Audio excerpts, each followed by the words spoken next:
জাতীয় নির্বাচনের পূর্বে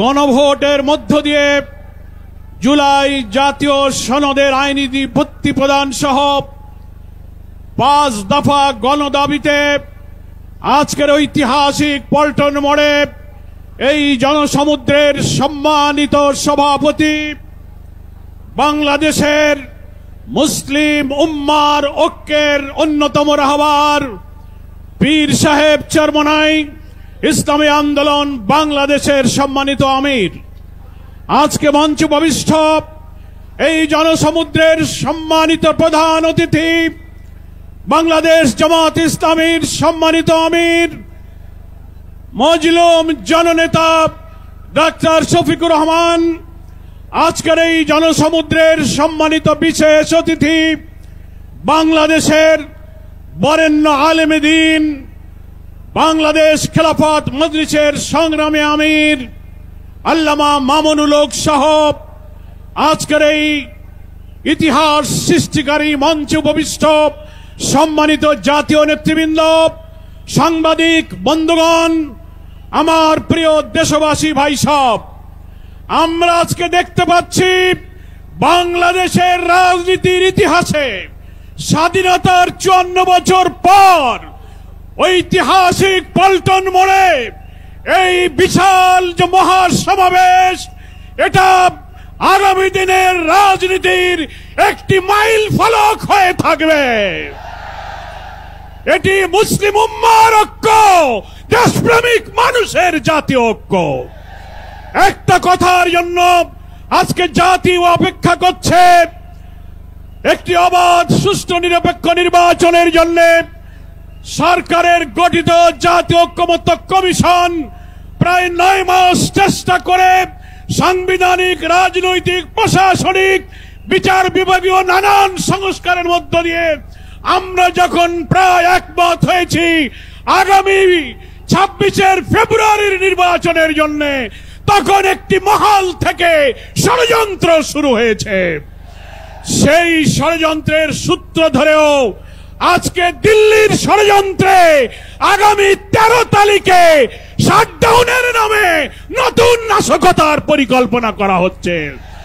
এই সুযোগ বন্ধ করে আমরা সরকারের কাছে আবেদন জানাতে চাই, যারা দাবি করছেন একদিনে গণভোটার জাতীয় নির্বাচন হবে, আমরা বাংলাদেশের সকল সংবিধান বিশেষজ্ঞ একমত, জুলাই জাতীয় সনদে যেসব সংস্কারগুলো একমত হয়েছে 48টি বিষয়ে সংবিধানের অনেক সংস্কার হয়েছে। দলের প্রধান, সরকারের প্রধান এক থাকবে না, সাংবিধানিক পদগুলোতে পৃথক অ্যাপয়েন্টিং অথরিটি হবে, দ্বিকক্ষ বিশিষ্ট পার্লামেন্ট সহ যা যা সংশোধন হয়েছে গণভোটে, তা যদি আইনি ভিত্তি না হয় তাহলে কিসের ভিত্তিতে জাতীয় নির্বাচন হবে? এই সরকারকে হাইকোর্টের আর্টিকেল 106 এর মধ্য দিয়ে রেফারেন্স সহকারে সরকারের বৈধতার কথা অনেকে বলেছেন, কিন্তু বাংলাদেশের সংবিধান বিশেষজ্ঞরাও 106 সম্পর্কে আইনের বিতর্ক সৃষ্টি করেছেন। ফলে একমাত্র গণভোটের মধ্য দিয়ে জাতির আকাঙ্ক্ষা পূরণের যত সংস্কার হয়েছে তার আইনি ভিত্তি দেওয়া সম্ভব। তা না হলে জাতীয় নির্বাচনের বৈধতা, এই সংস্কার কখনো পূরণ হবে না। আমাদের 5 দফায় এই মানবতা বিরোধী অপরাধী খুনিদের যে বিচারের জন্য আমরা দাবি করেছিলাম, আমরা ধন্যবাদ জানাচ্ছি ট্রাইব্যুনালের বিচার প্রক্রিয়া এগিয়ে যাচ্ছে। যখন এই নভেম্বরে কিছু অপরাধীদের যখন রায়ের সম্ভাবনা, তখনই ফ্যাসিস্টরা বাংলাদেশ জুড়ে ককটেল গাড়িতে আগুন দিয়ে নাশকতার ষড়যন্ত্র করছে। আমরা বলতে চাই সরকারকে, স্বরাষ্ট্রমন্ত্রীকে, আমরা শুনছি ঢাকার হোটেলে হোটেলে সন্ত্রাসীরা অবস্থান নিয়েছে।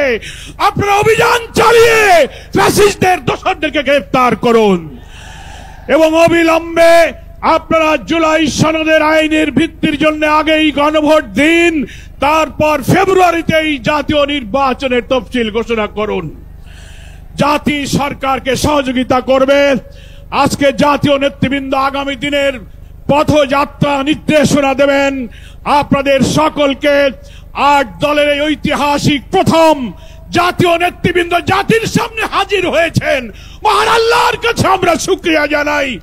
এই ঐক্যের মধ্য দিয়ে একটি নতুন মানবিক বাংলাদেশ বিনির্মাণে এই জাতি এগিয়ে যাবে, এই আকাঙ্ক্ষা ব্যক্ত করে আমার বক্তব্য শেষ করছি। আল্লাহ হাফেজ। বাংলাদেশ জিন্দাবাদ।